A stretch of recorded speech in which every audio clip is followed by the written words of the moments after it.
Today on Hitting Hard with Jon Chuckery, what is it about the Falcons' fascination with the Chicago Bears organization and everybody that they're bringing in through all of that? We'll talk about all that. Plus, Adam Silver, I think, is again lost his ever-loving mind.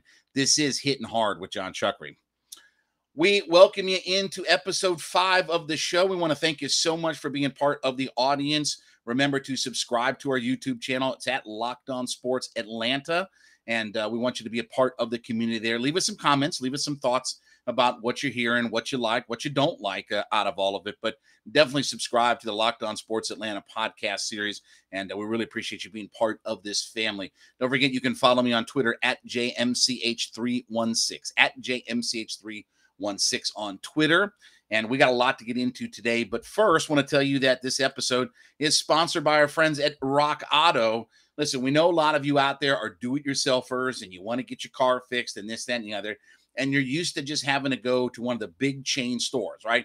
Just go to the big chain store and you got to give them all this information about what I got, what variety, this, that, and the other. Sometimes for some people going in there, it's a little bit intimidating to be a part of all of this. But, you know, when you go to the big box stores, you're going to get whatever they have in stock or whatever it is that their warehouse carries with all that. RockAuto.com is changing the way that you shop for auto parts. So you're going to save time and money with Rock Auto because, let's face it, if you're going to one of the big box stores and one of the kind of national chain stores, you're paying 30, 50, 100% more for the same parts than you would be at RockAuto.com, for instance. So you look at the family business and over 20 years of service that Rock Auto has provided. You've got always reliably low prices for your customers, and you think about all the different varieties and all the different types and styles of parts and everything that you need, Rock Auto is going to have on. So whether it's brake parts, tail lamps, motor oil, even carpet and things like that, okay? I mean, if you're a do-it-yourselfer and you want to get things fixed right, you want a variety of different parts and selections for whatever it is that you need, RockAuto.com is the place to go. Check out their website, RockAuto.com. And if you go to RockAuto.com right now and you see all the parts that are available for your car, for your truck, what have you, I want you to write Locked On in the How Did You Hear About Us box. And let me say that again. In the How Did You Hear About Us box, type in Locked On. Okay? That way you know that we sent you over to RockAuto.com. Amazing selection, reliably low prices, all the parts your car will ever need, RockAuto.com. All right, hitting hard with Jon Chuckery here this morning, and I got into a whole bunch of Twitter arguments with folks yesterday at JMCH316, as I mentioned, on my Twitter page, and definitely subscribe to Locked On Sports Atlanta. What is this fascination that the Falcons have with the Chicago Bears organization and the signing of all these guys? So let's talk about the numbers first, okay? In the last 2 years, there are 14 former Bears players or coaches or their GM that's on the Atlanta Falcons staff. Now, Ryan Pace, who was the previous GM up until this past season and got fired, okay? He didn't decide to move on to bigger and better things. He was fired. Why? Because their organization isn't any good. That's why. Okay, we got that in place. But over the last couple of weeks, the Falcons have signed 5 former players that were with the Bears last season.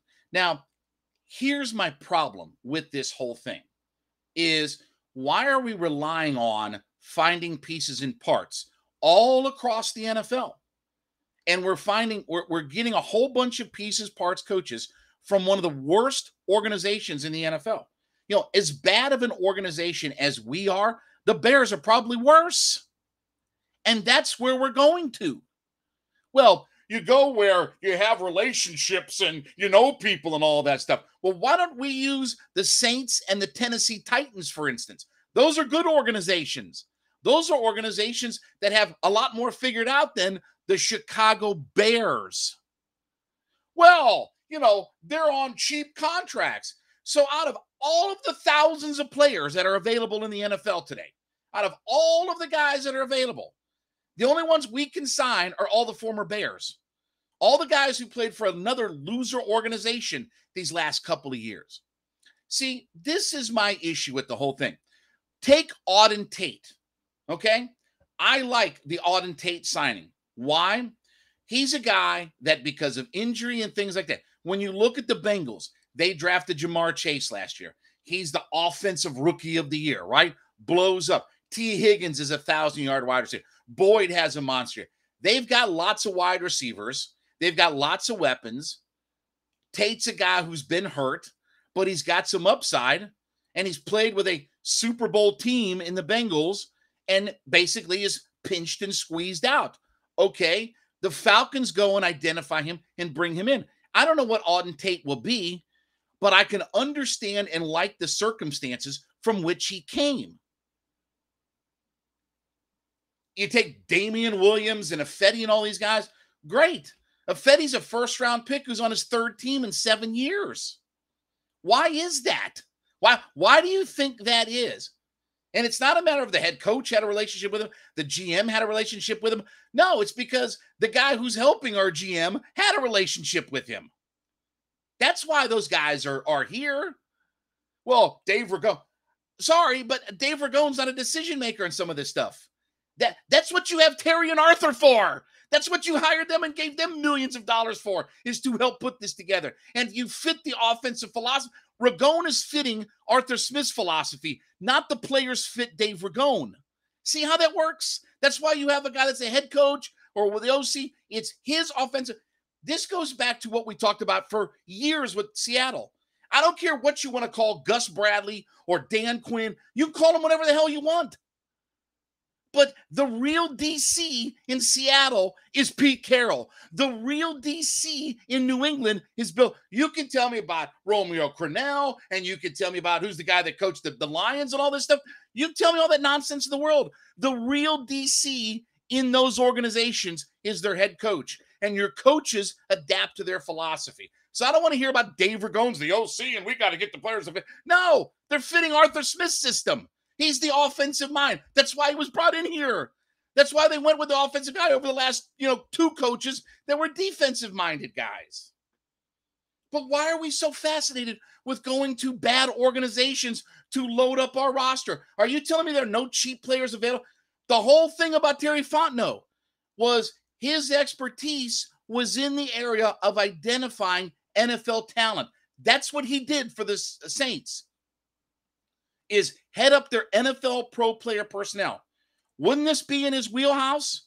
And now we take every cast off. It'd be one thing if the Falcons were trying to make a move where they were involved in a trade with Khalil Mack or Robert Quinn or Daryl Mooney or somebody that actually has talent on the Bears. It'd be different if it was that. But we're not. And people are like, well, we don't have the cap space to go get those guys. Well, yeah, no duh. But why do I want all their cast-offs that they don't want? Why do I want all the guys that a bad organization doesn't want? Hello? Is this on? Is this camera on? That's my problem. 14 coaches and players from an organization that's won less than the Falcons have. I want my general manager to go. I like Rashaan Evans. Okay, here's a guy in Tennessee. They just loaded up a big deal with Harold Landry, and they got other guys in place. He's a former first-round pick, squeezed out. I get that. And they're a good organization. Why are we looking for players from there or the same? Of all the teams across the NFL, last year we were bringing in a Jets offensive lineman. We bring in an offensive lineman from one of the worst organizations in the NFL. And guess what? He couldn't start over Jalen Mayfield. That's how bad he was. He couldn't beat out Jalen Mayfield to get on the field. And we still signed him for $2 million. Are we trying to get better as an organization? Are we trying to get better? Our roster is so depleted that why am I going and getting cast-offs from bad organizations? Why am I identifying guys that were part of winning organizations that for whatever reason got squeezed out? Now, when we get back, we're going to expound on this a little bit more because now it's all about the draft and all that. Okay, well, I'll explain all of that coming up next. It's Hitting Hard with Jon Chuckery on Locked On Sports Atlanta.